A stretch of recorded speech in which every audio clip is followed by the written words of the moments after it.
나에 대한 감정이라는 거죠. 나는 잘 살고 있나? 가슴이 답답하다든가 또는 막 자꾸 숨이 밑으로 안 내려가고 위에서 자꾸 쉬게 된다든가 이걸 알아차리지 못하고 계속 외면하고 회피하고 누르고 이렇게 된다면 이 불안하면은 모든 많은 분들이 이 부정적인 감정 이렇게 그냥 단정지어고 치부해 버리잖아요. 저는 네, 오늘은 불안은 어떻게 삶의 무기가 되는가의 저자 염두현 작가님 모시고 이야기 나눠보도록 하겠습니다. 네. 잠깐 구독자분들 인사할까요? 네, 안녕하세요. 불안은 어떻게 삶의 무기가 되는가 저자 염두현 작가입니다. 저는 인문심리 에세이스트 요즘 많이 활동하고 있고요. 상담학 박사로서 20년 넘게 사람들의 이야기를 듣고 강의와 상담과 그 삶을 글로 쓰고 있습니다.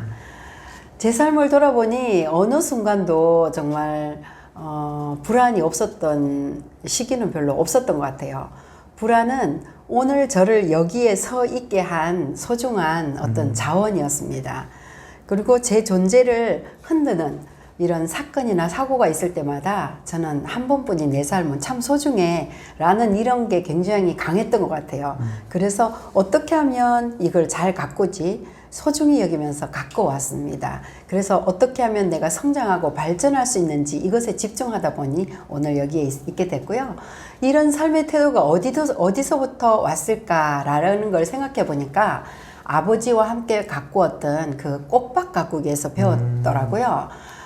잡초는 뽑아서 아버지가 다시 거름을 이렇게 뉘어주고 그 위에다가 눕혀주고 딱딱한 땅은 이제 호미로 틈을 내서 공기가 소통할 수 있도록 답답함을 흘려보낼 수 있고 소통할 수 있도록 했고요.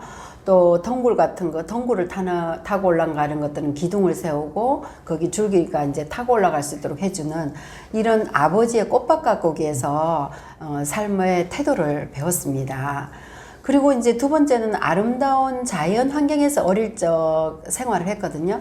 그 자연 환경이 저를 인문 사회적인 어떤 이런 사람으로 살아가도록 근본을 만들어 주었고요. 그리고 가장 중요한 거는요. 제가 아무리 열심히 해도 제 힘으로는 도달할 수 없는 메꿔낼 수 없는 이런 공간에 대한 그 목마름이 있더라고요. 이런 것들은 하나님과의 만남이었습니다. 이 세 가지 만남은 제 존재를 만들고 저의 소명을 깨닫게 하고 앞으로 위로 이렇게 정말 조금씩이라도 나아갈 수 있는 이런 에너지원이 되었습니다. 제 삶을 통째로 흔들었던 경험은요. 2019년 몇 해 전에 갑작스러운 그 교통사고로 인해서 그 사고 이후에 제 안에 일어났던 어떤 감정들 가장 큰 파장이 바로 불안이었거든요. 그래서 이 불안이 제 정말 뼈를 상하게 하는 그 통증보다도 정말 내 마음에 이 불안이 계속 떠나지 않고 저를 짓누르고 있고 또 제 삶을 통제하고 있었던 이 사건이었어요. 처음에는 그것을 자꾸 그냥 들여다보지 않고 외면하고 그냥 묻어두고 이렇게 했었거든요. 이 불안이 오히려 나를 더 통제하고 더 아프게 하고 더 꼼짝 못하게 하고 이런 거를 느꼈어요. 그러다가 이제 이 불안을 가만히 서서 째려보고 들여다보기 시작했습니다. 그랬더니 비로소 제 안에 어떤 살고자 하는 욕망, 나에게 아직도 꿈이 있는 그 욕망, 내가 더 잘하고자 하는 이 욕망을 제가 만났습니다. 이번 책은 그 불안과의 동행기라고 보시면 되겠습니다. 우리가 두려워하는 것은요, 감정 속에 얼마나 많은 것들이 진실하고 그 가능성, 이런 것도 있는지를 말하고 싶었거든요. 이 책에는 그런 것들을 제가 이야기하고 있습니다. 글을 쓰고 또 상담을 하고 강의를 하는 60대 중반에 어떤 제 삶을 굉장히 즐기면서 살고 있는 노마드 라이프스타일 작가 염두현입니다. 반갑습니다. 네. 그 작가님 이제 소개를 듣다 보니까 네. 지난번 첫 번째 책이 이제 몸에 대한 네. 책이었죠. 네. 그러니까 이번에는 마음에 대한 책이 되네요. 맞습니다. 그래서 이제 몸의 상처보다 뭔가 마음에서 비롯되는 뭔가 상처가 네. 더 아프고 더 힘들더라 그런 네. 말씀이신 거죠? 네, 맞습니다. 아마 지금 대한민국에 살고 있는 많은 분들이 네. 이제 많이 불안해하고 네. 많이 그 불안 때문에 힘든 삶을 살고 있을 텐데 네. 오늘 좋은 이야기를 많이 해주셨으면 좋겠습니다. 네, 감사합니다. 네. 제가 알고 있는 범위에서 네. 통찰된 범위 내에서 하도록 하겠습니다. 네. 감사합니다. 네. 먼저 그럼 작가님께서 생각하시는 이 불안이라는 감정은 뭐라고 생각하세요? 네. 제가 배우고 통찰된 이런 불안은요, 단순히 피하고 싶은 감정이 아니더라고요. 그것은 내 무의식 안에, 제 안에 무의식이 보내는 아주 정직한 신호였거든요. 그게 어떤 신호였냐? 우리는 흔히 불안은 오면 안 돼! 라고 마치 잘못된 감정들, 네, 잘못된 시스템 오류로 우리는 느끼잖아요. 네. 근데 사실 불안은 내 안에 내 삶에서 뭔가 중요한 게 있어. 그 중요한 변화가 있어. 너 이거 한번 주의 기울여봐. 너 주목해봐. 여기 쳐다봐.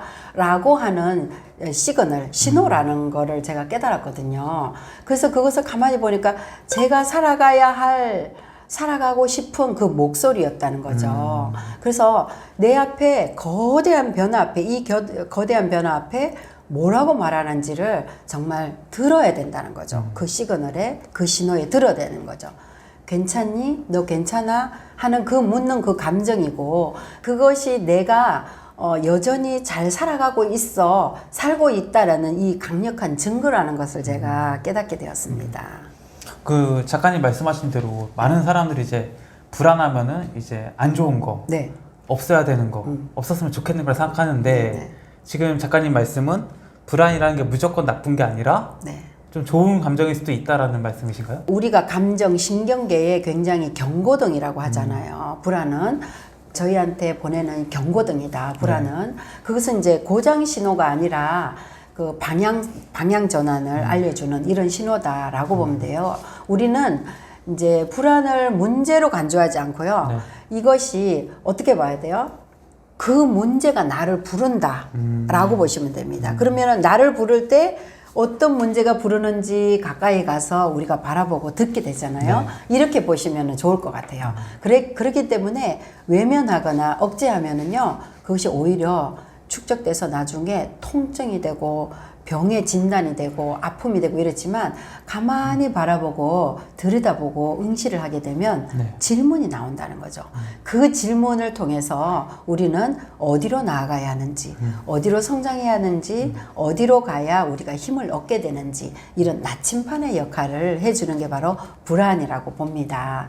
그러니 우리는 불안을 나를 더 좋은 곳으로 안내하는 이런 정말 좋은 감정이다. 나침판의 역할을 한다. 거울의 역할을 한다. 이렇게 보시면 참 좋을 것 같습니다. 네. 이 불안하고 좀 비슷하게 느껴지는 게 이제 걱정이 네네, 있는 것 같아요. 보통 이제 걱정이 되기도 하고 걱정이 또 돼서 불안해지는 건가? 이런 생각도 들기도 하는데 네. 이 걱정과 불안은 어떻게 좀 다른 걸까요? 어찌 보면 걱정과 불안이 어떤 사물이나 사건이나 이런 걸 바라보는 태도일 수도 있는데요.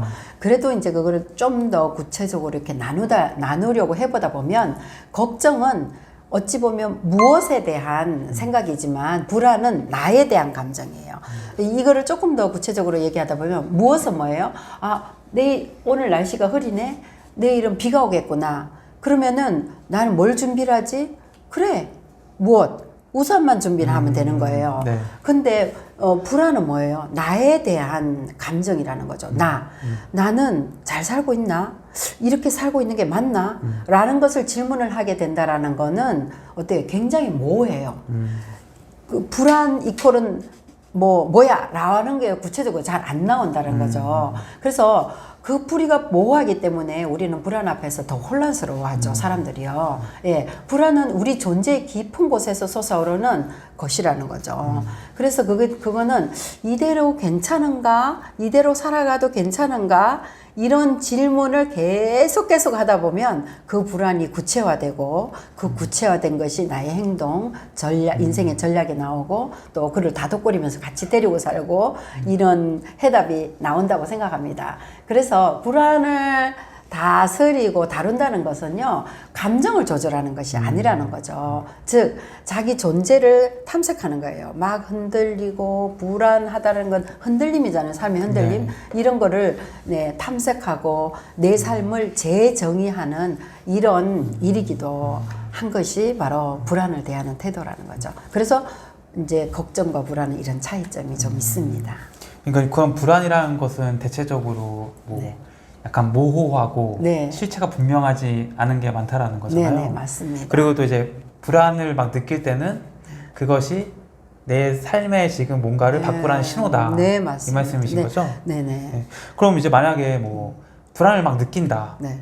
그럼 불안이 가지고 있는 뭔가 대표적인 증상은 뭐가 있을까요? 아, 네. 그래서 불안은 그 마음속에서 시작되는 것 같지만요. 사실 우리가 마음을 자주 들여다본다고 하지만 마음 어디에 숨어 있는지 몰라요. 뭐 어디에 그쵸. 뭐가 숨어 있는지. 네. 그렇기 때문에 우리가 가장 빨리 느낄 수 있고 알아차릴 수 있는 게 바로 몸이라는 겁니다. 그래서 불안의 대표적인 증상에는요. 몸이 먼저 말을 걸어와요. 몸이 어떻게 말을 해요? 가슴이 답답하다든가 또는 막 자꾸 숨이 밑으로 안 내려가고 위에서 자꾸 쉬게 된다든가 또는 손에 땀이 난다든가 뒷목이 뻐근하다든가 그냥 무기력하고 그냥 이런 상태?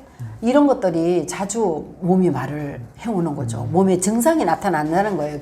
그야말로. 그래서 누군가는 숨을 쉬는 게 아니라 살아있는 게 무겁다라고 얘기하고 그냥 내일 아침에 눈을 안 떴으면 좋겠어요. 숨을 안 쉬었으면 좋겠어요. 이런 얘기를 내담자가 이런 얘기를 할 때마다 저는 참 먹먹하고 가슴이 아픈데 이런 사람들이 있다는 거죠. 저는 사고 이후에 2019년 교통사고 이후에 아무 일도 없는 평범한 아침에 갑자기 가슴이 꽉 조여오고 숨을 못 쉴 것 같고 쿵 내려앉는 이런 것들을 여러 번 제가 경험을 했거든요. 무기력해지고 집중도 안 되고 이게 순차적인 어떤 일들에 그 일대의 순발력도 떨어지고 그래서 누구랑 약속도 못하고 이렇게 말을 하려고 그러면 단어가 기억도 안 나고 또 발음도 정확하지 않고 말도 엉키고 이렇게 되더라고요. 근데 몸이 이렇게 되는 거 싫어 하면서 그거를 알아차리니까 더 도망치고 싶거나 그 자리에 얼어붙어 가지고 어디로 한 발 내딛는 게 어려운 이런 상태가 이어지더라고요.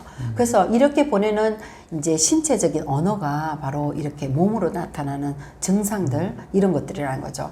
시간이 한참 흐르고 나서야 이것이 불안의 증상들이구나 이런 거를 깨닫게 됐습니다. 이런 걸 모르고 내가 막 가슴이 답답하고 약간 조금 뭐 숨이 좀 얕아지고 뭐 이럴 때 아무리 약을 먹어도 증상이 나아지지 않겠네요. 네, 그럴 수 있죠.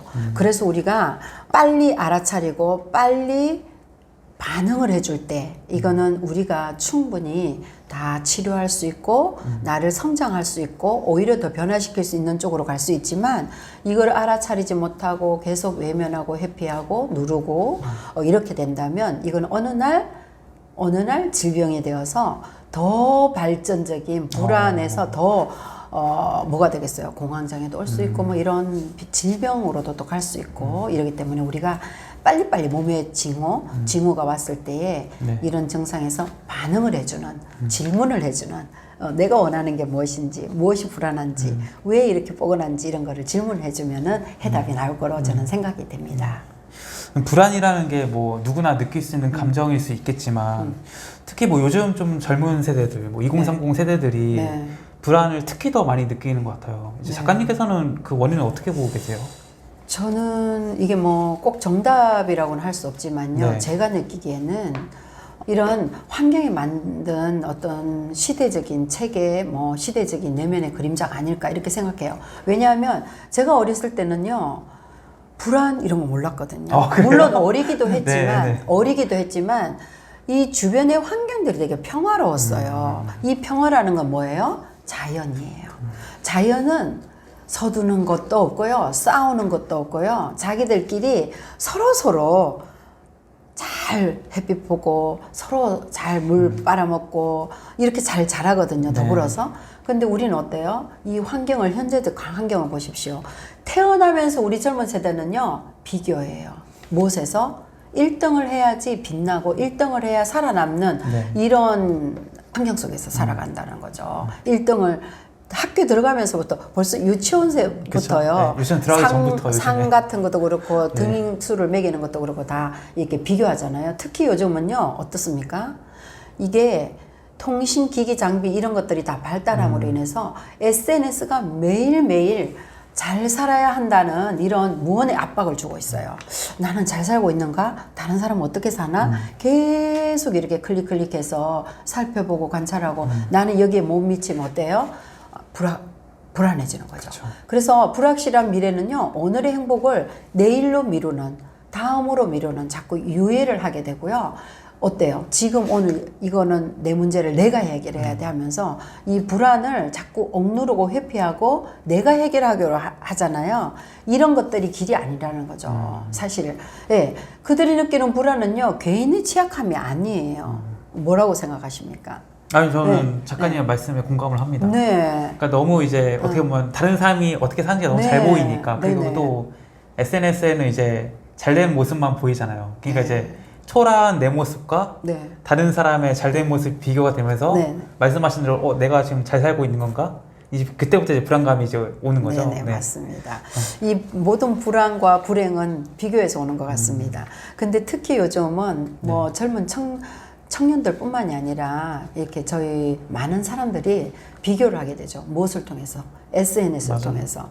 그래서 이거는 이제 요즘 젊은 분들은 무슨 보장되는 게 없잖아요. 네. 저희는 한 번 취업을 하면 정년까지 보장되는 네. 이런 시대에 살았고, 네. 물론 자기가 사업을 하고 싶은 사람은 사업을 했고, 취직을 하면 정년까지 보장되는 이런 게 있었지만, 요즘 젊은 우리 청년들 어떻습니까?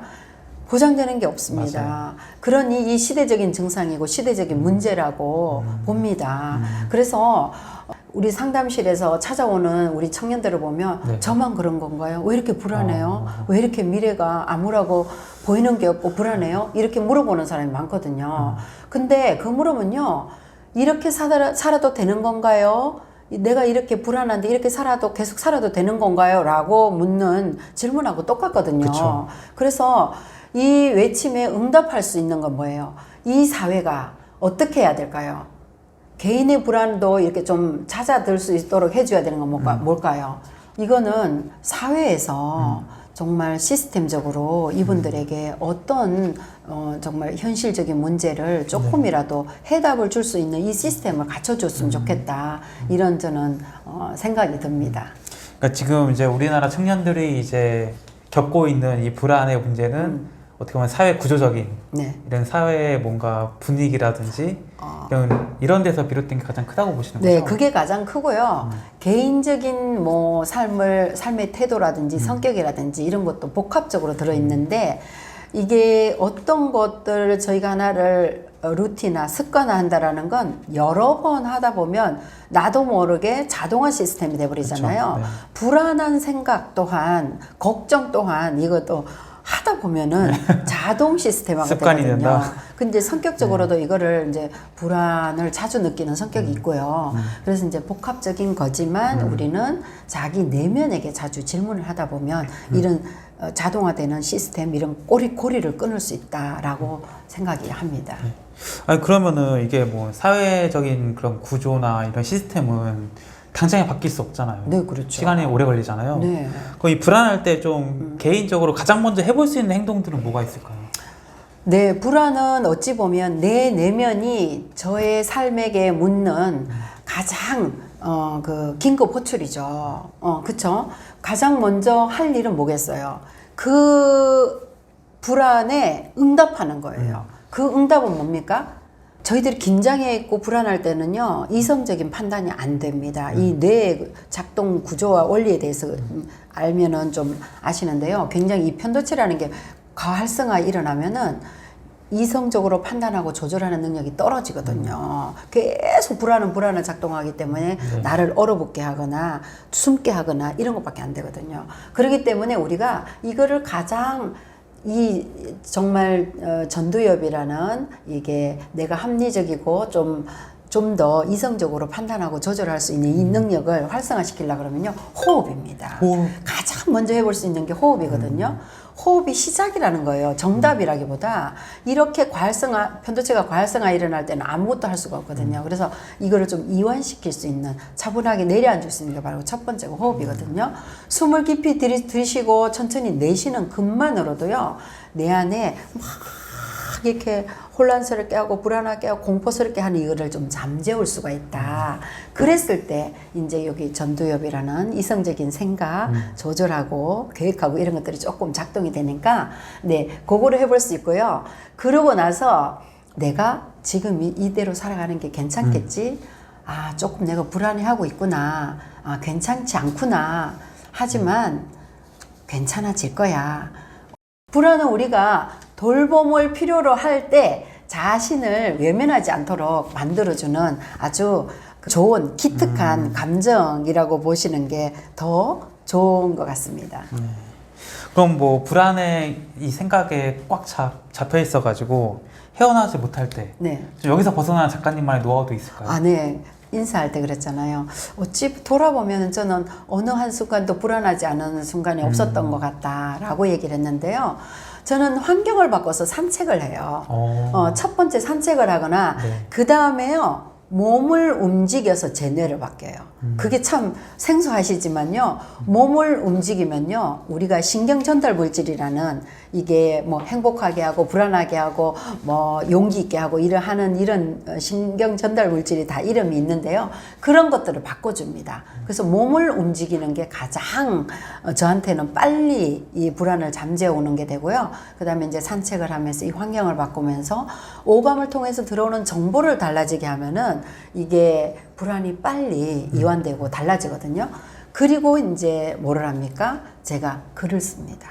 네, 불안을 그대로 적어봅니다. 그냥 뭐 글 적으라 그러면 얼마나 어렵습니까? 그쵸. 누구나 어려워요. 저도 어렵고요. 그렇지만 단순히 나는 불안해, 불안해 이렇게 한다라기보다는 나는 지금 무기력하고 우울하고 불안하고 두렵구나, 이런 것을 내일이 두렵구나, 이런 거를 누구에게가 내가 인정받고 싶구나, 왜 저 사람 인정하는데 난 인정을 안 하지, 이런 것 때문에 불안하구나, 나는 낙오될까봐 두렵구나, 이런 거를 자꾸 제가 저 스스로에게 인정해주고 그런 과정을 구체적으로 글로 쓰고 이거를 문장화, 이름화 해준다는 거죠. 이름표를 붙이는 거하고 똑같죠. 이러면서 이제 이 문장들을 점점 좀 더 확대해 나가고 확장해 나가면 이것이 불안이 점점 저의 이야기가 됩니다.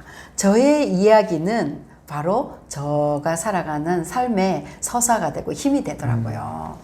그리고 이 이야기는 늘 이제 이렇게 확장을 해서 글을 쓰다 보면요, 제 삶에 대한 불안의 질문을 통해서 나오는 글이기 때문에 제가 어느 쪽으로 나아가야 할지 불안의 해답이 되더라고요. 해답으로 나오는 게 바로 이 글쓰기더라고요. 그래서 더 이상 저를 지배하는 감정이 아니라 네. 내가 붙잡고 쓸 수 있는 이야기가 재료가 되는 게 이게 불안이더라고요. 그래서 그것이 바로 제 삶의 이렇게 불안을 정리하고 다루는 이런 방법, 함께 살아가는 방법입니다. 네. 혹시 뭐 주변에 좀 너무 불안해하는 친구가 있다. 그건 좀 어떻게 도울 수 있을까요? 제 주변에 불안 되게 많거든요. 내담자도 많지만 저한테 찾아오지 않은 제가 만나는 분들도 네. 불안한 사람이 너무 많아요. 그래서 참 안타까운 현실인데요.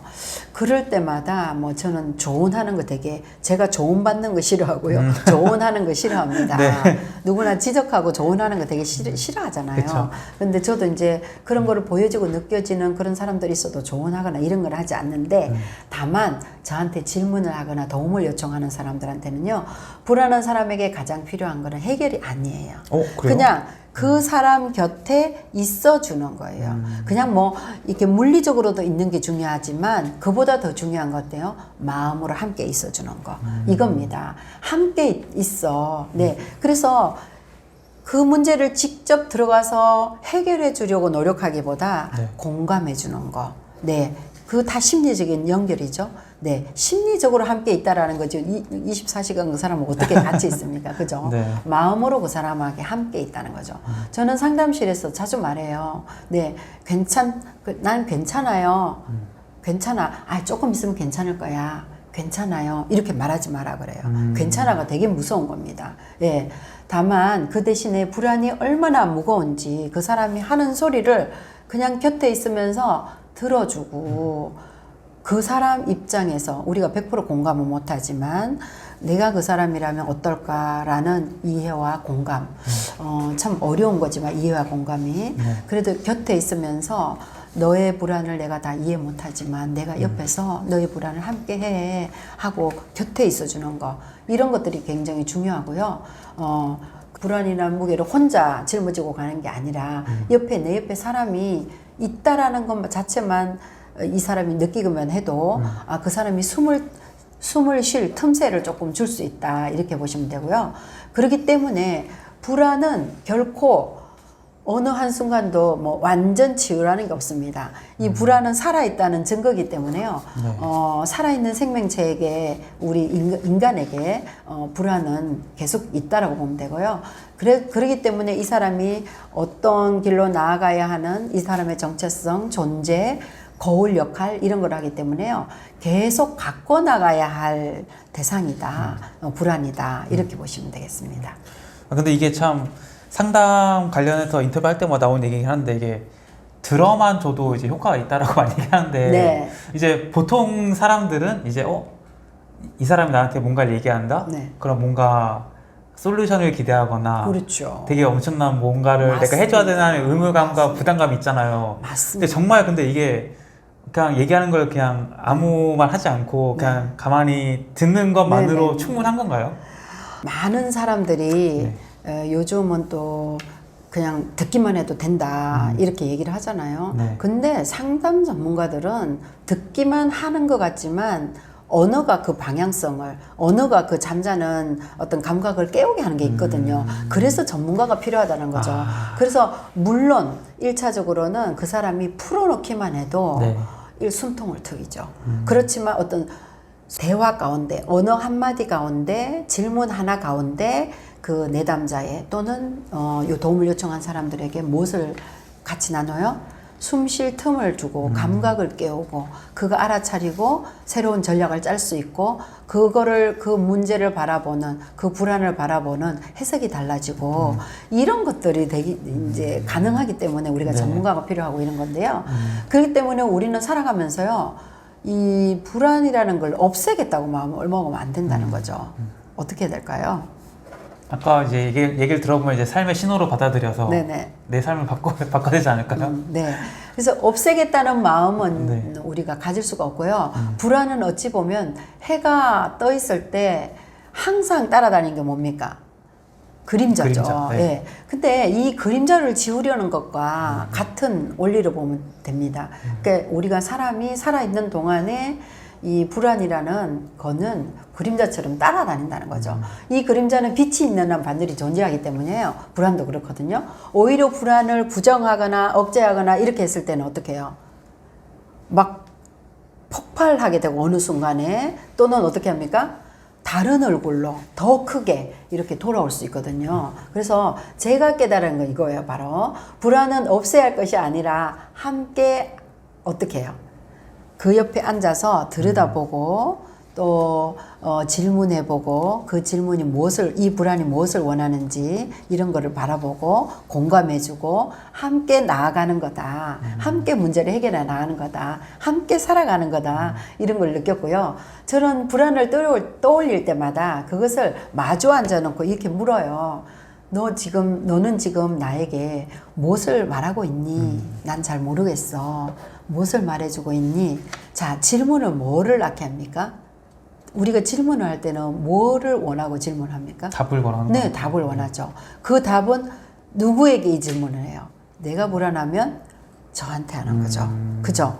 저한테 하는 것이 가장 정확하게 이 질문에 대한 해답을 찾는 게 빠르거든요. 누군가 다른 사람이 하면은 잘 모를 수 있어요. 근데 자기가 불안한 사람이 자기 자신한테 하면 그 해답을 찾는 게 가장 진짜 쉽게 빠르게 드러나거든요. 그러면 어느 순간 불안이 적이 아니라 이렇게 묻다 보면은 뭐가 돼요? 적이 아니라 조용한 좋은 자가 되기도 하고, 또는 이거를 어떤 방향으로 나아가야 할지 또 이걸 깨닫게 되는 이런 거를 발견하게 되는 거죠. 그것이 제가 찾은 가장 확실한 방법입니다. 네. 그러니까 불안을 통해서 불안을 내가 느낄 때 나한테 이제 내가 질문을 하면은 네. 거기에 대한 답을 이제 구하게 되니 네. 이게 불안이라는 것이 적이 아니라 네. 내 인생의 좋은 조언자가 된다라는. 그렇죠, 그렇죠.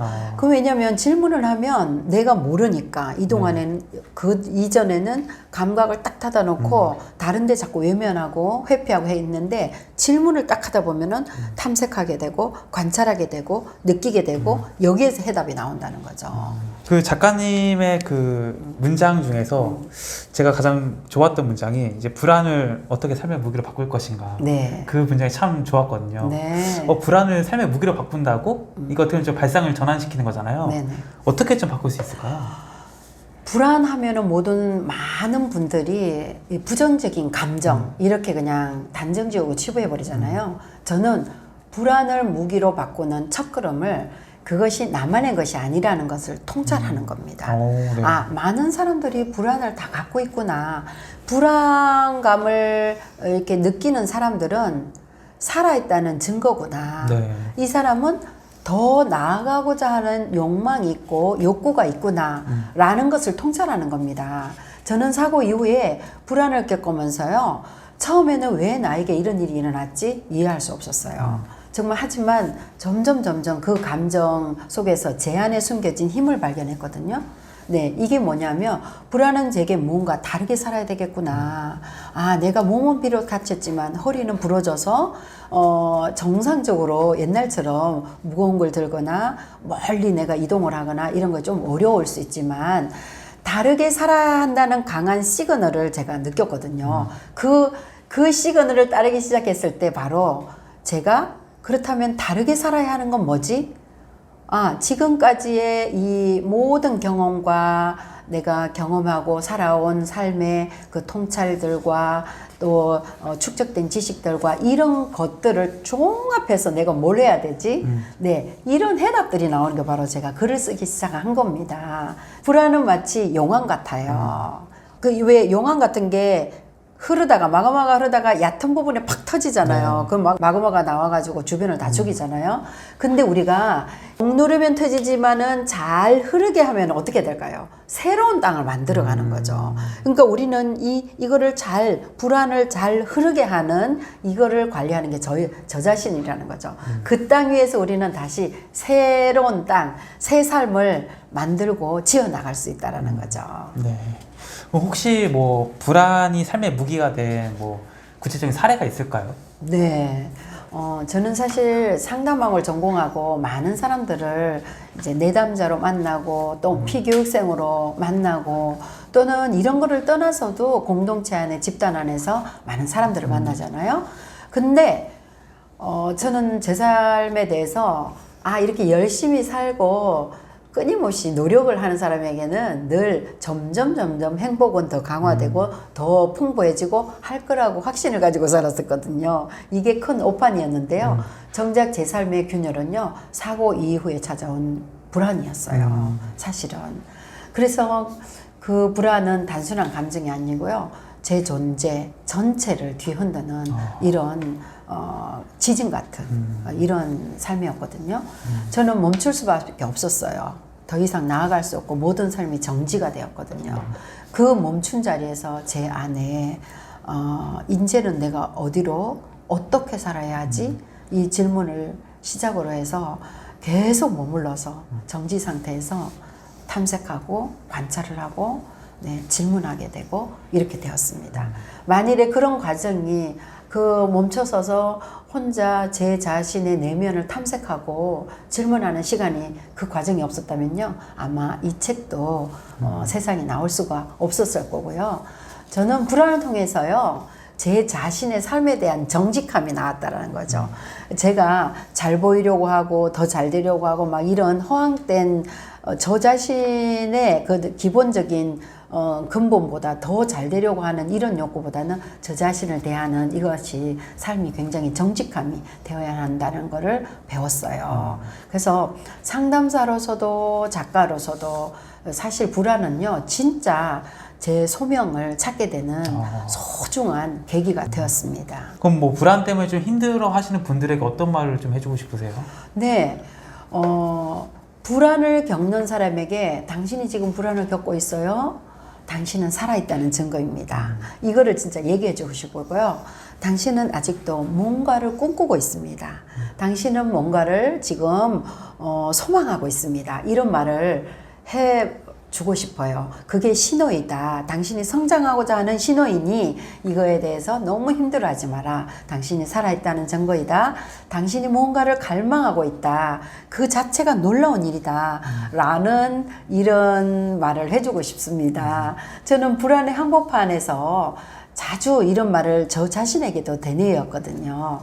이 상처가 있으면은요, 또 다른 우리가 행동을 하고 경험을 하는데 이것이 자원이 될 수 있게끔 새로운 꽃을 피울 수 있게끔 우리가 가꾼다는 거죠. 뭐 사실은 여기에 상처가 났을 때 뭐 덧나지 않도록 바르는 요오들을 바른다든가 이런 모든 것들이 내가 자기 자신이 자기의 삶을 아름답게 가꾸는 거잖아요. 이것처럼 그 상처 위에도 새로운 꽃이 피어날 수 있도록 본인이 본인의 삶을 잘 가꾸는 이러한 것이 된다는 거죠. 결국은 남이 해주지 않고 자기 스스로 하기 때문에 단단해지고 자기 삶에 대해서 정체성을 가지게 되고 존재를 좀 더 정말 확고하게 가지고 갈 수 있는 이런 사람이 된다는 거죠.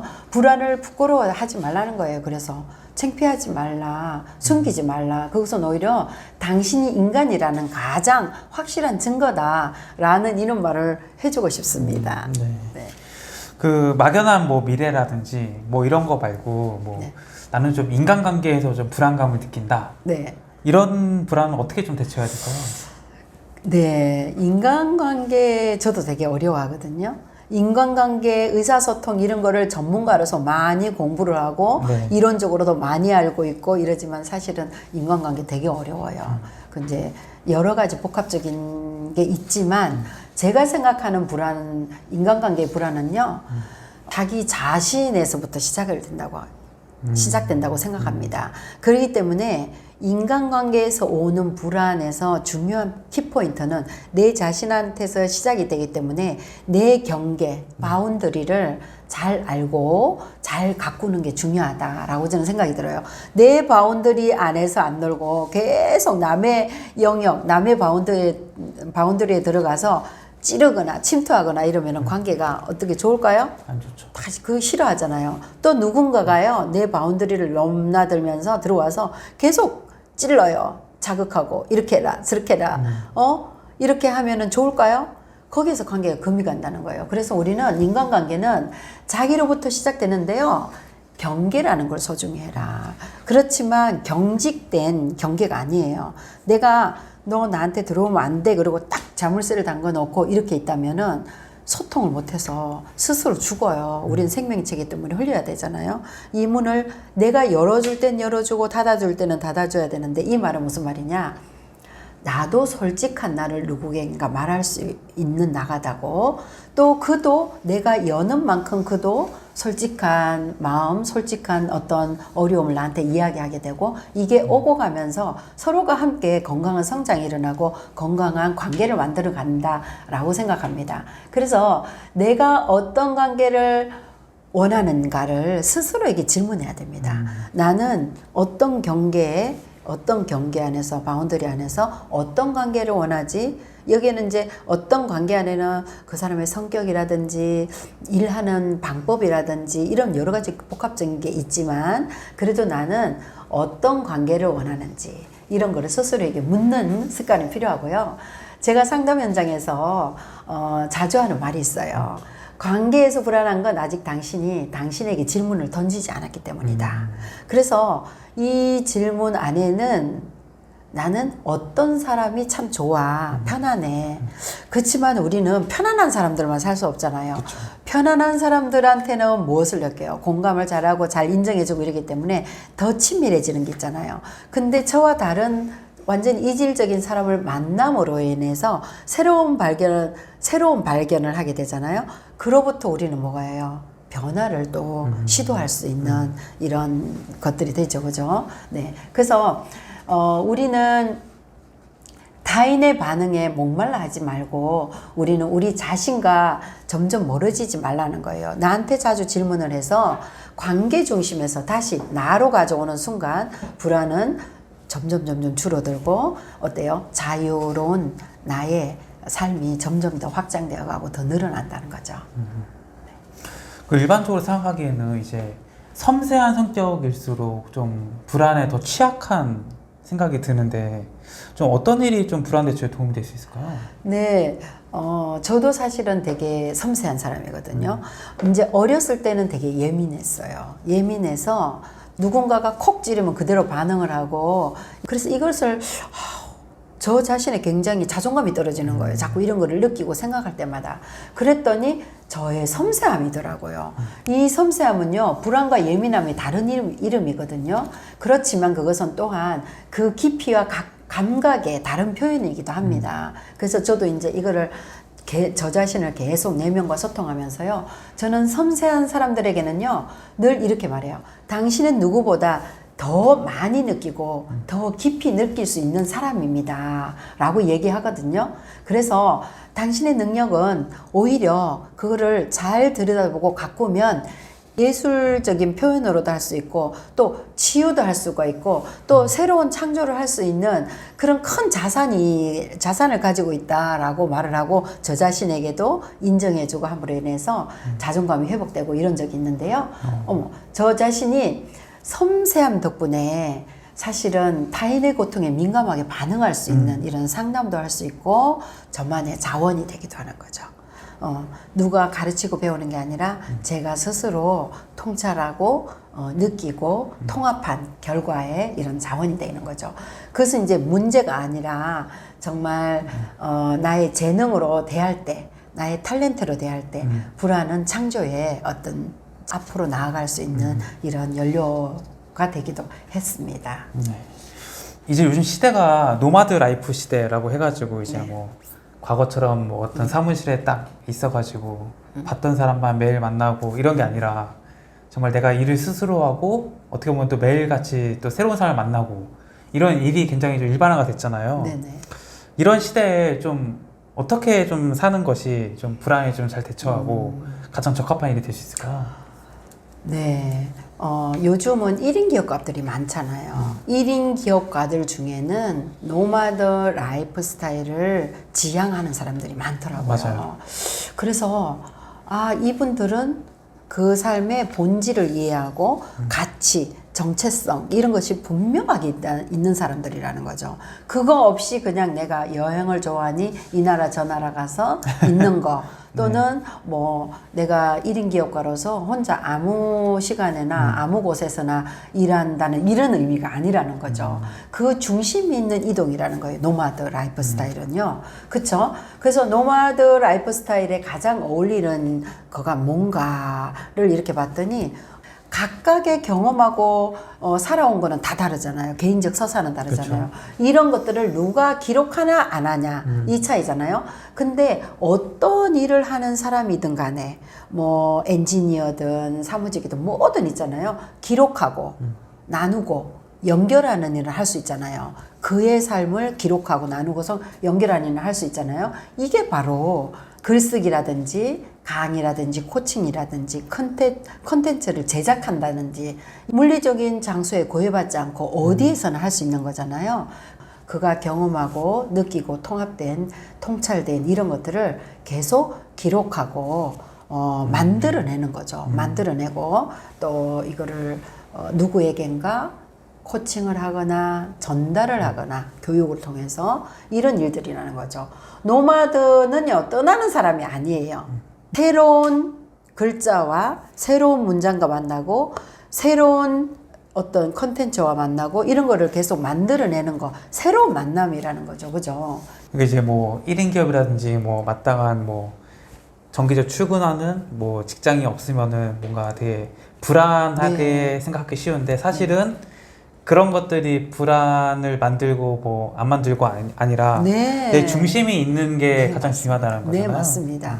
그래서 우리가 열심히 살아가는 사람들을 보면은요, 목적지가 있어요. 목표성이 있고 목적지가 네. 있는데 이 방향성이라는 거가 있는 걸 보면 그 사람 안에는 삶에 살아가는 정체성과 가치가 분명히 있다는 거죠. 그래서 이 사람들은 자기가 오늘 하는 이 일에 의미와 가치를 두고 앞으로 달려갈 수 있는 에너지가 늘 생기거든요. 근데 우리가 노마드 라이프 스타일 살아간다고 하지만 또는 1인 기업가라고 하지만 또 자유로운 영혼으로 살아가는 사람들 보면 그냥 이동의 자유만 이동, 거처 이런 것만 생각을 하니까 늘 불안한 거예요. 근데 그 중심에 어디에 있든지 그 마음 안에 정체성, 나아가는 방향성이 분명하다면 그는 아주 즐겁게 새로운 창조를 하고 자기 자신을 삶을 즐겁게 가꾸는 사람들이라는 거죠. 그 불안을 좀 줄이는데 네. 루틴을 만드는 것도 또 도움이 될까요? 그렇죠. 근데 사실 불안은요. 삶을 살아가는데 예측하지 못한 불가능에서 오잖아요. 내가 통제할 수 없는 거. 그죠? 내가 이렇게 기다렸는데 내가 통제 밖이야. 이럴 때 불안을 느끼잖아요. 저 같은 경우는 어떤 루틴이 있냐면 매일 새벽에 기도하고 글을 쓰는 거. 네. 오늘 하루에 숨 쉬는 거에 대한 감사함 이런 거로 이제 시작을 해요. 그리고 뭐 물을 마신다든가 차를 마시다든가 이런 거 하루를 시작하는데요. 루틴은 우리의 뇌에서 지금은 안전하다라는 이런 신호를 보내요. 왜냐하면 내가 매일매일 했을 때 안정감을 느끼거든요. 근데 물론 가다가 이 루틴이 이걸 깰 수도 있어요. 그러면서 불안이 또 오거든요. 불안이라는 게 침투를 하거든요. 삶이 무너져도 루틴은요, 우리는 그 틀 안에서 조용히 자신을 복원할 수 있는 힘이 뭐냐면 루틴이에요. 그리고 불안은 이 루틴을 뚫고 들어오기도 해요. 그쵸? 예측하지 못한 거 탁 들어올 수도 있죠. 그런데 루틴은 불안을 흘려보내는 길을 만들어내는 것도 어때요? 이 루틴 안에 있다라는 거죠. 그죠? 네. 이런 거가 저는 불안을 줄이는데 루틴 습관이 많이 도움이 되는구나 이렇게 생각합니다. 제가 최근에 놀랐던 게 제 주변에 있는 분들 중에서 이 개인의 그 대화 상대가 없으니까 AI랑 이제 대화를 막 한다고 하더라고요. 맞습니다. 그래서 이제 막 뭐 너는 뭐 이런 얘기만 해 이렇게 다 사전 설정 해놓고 자기가 하고 싶은 말 하면은 즉 그 AI가 네. 그렇게 이제 말을 해주니까 거기서 뭔가 내 심적인 뭔가 그 불안을 잠재우고 뭔가 안정을 찾는 네. 그런 모습을 보여주더라고요. 네네. 작가님께서도 이번 책에서 이제 AI에 대해 써주셨는데 네. 이 AI 시대에 좀 인간만이 할 수 있는 불안의 창조 전환이 있을까요? 네. 저희도 요즘 이제 조금 불안한 게 뭐냐면, 네. 작가들도 불안하거든요.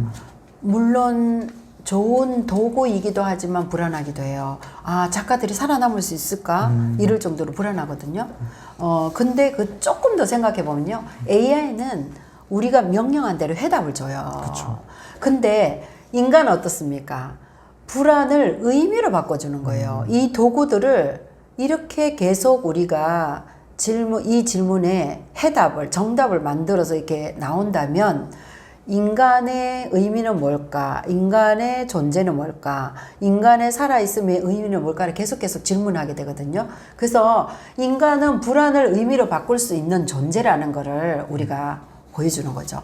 그래서 AI가 계속 답을 이렇게 만들어주는 거는요, 사람이 생각이 없어요. 의미가 없어요. 그래서 우리가 인간의 어떤 인성이라든가 이것이 계속 이렇게 나올 때 인간의 종말 어떻게 될까? 인간이 살아있다고 할 수 있을까? 이런 거를 질문하게 된다는 거죠. AI는 효율을 추구하지만 인간은 그 한 사람의 순간순간의 삶을 서사로 바꿔 놓는 이런 거를 만들어주는 거죠. 저는 불안이야말로 인간만이 가질 수 있는 가장 창조적인 자산이라고 생각합니다. 그래서 그 감정을, 불안이라는 감정을 어떻게 해석하는지, 내가 어떻게 표현하는지, 또 이런 것들을 서로 공감하는 능력은 오직 인간에게만 있다고 봅니다. 그래서 우리는 불안을 통해서 문학을 쓰고 아름다운 서사를 쓰고 예술을 우리가 듣고 만들고 이런 거를 하잖아요. 보기도 하고 무용 같은 거 이런 거 그죠? 영화도 만들고 또 작가로서 글도 쓰고 또 공동체를 형성하죠. 예를 들면 환경이 무너지는 걸 보고 환경이 이게 체계가 무너지는 걸 보고 환경단체가 또 만들어지면서 의미와 가치를 가지고 이 공동체에 그런 사람들이 모여서 이거를 또 자연을 아름답게 가꾸어 가고 이런 것들을 보게 되잖아요. 불안은 인간을 단순한 그 기능적인 존재에서요 의미적 존재로 끌어올리는 이런 계기가 되는 거죠. 그래서 굉장히 저는 의미 있다고 봅니다. 네.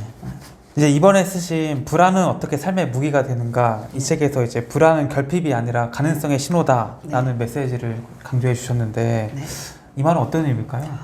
주로 우리가 불안을 느낄 때는 언제죠? 내가 아직 도달하지 못한 곳이 있고 또 여전히 내가 이루고 싶은 것이 소망이 있고 희망이 있을 때 근데 가다가 생각하지 못한 예측 밖의 어떤 문제가 상황이 환경이 왔을 때 느끼지 않으세요? 맞아요. 네.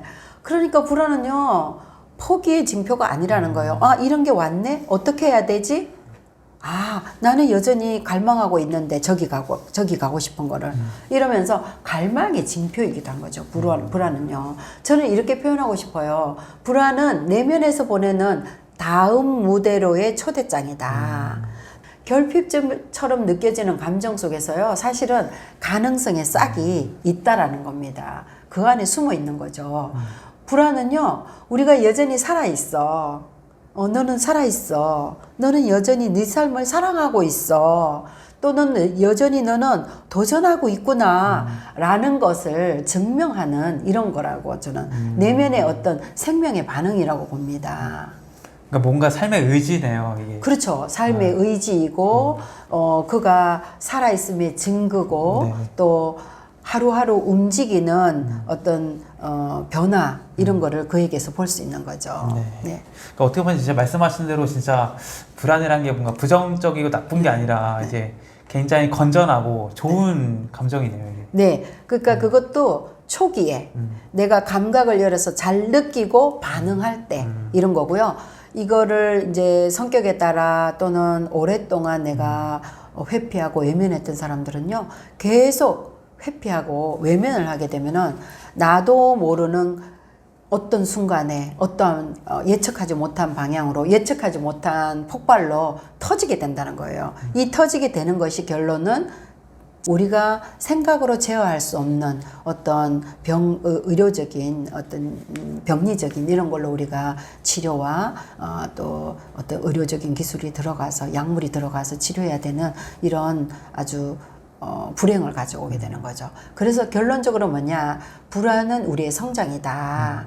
불안은 너의 살아있음의 증거다 라고 보시면 되고요.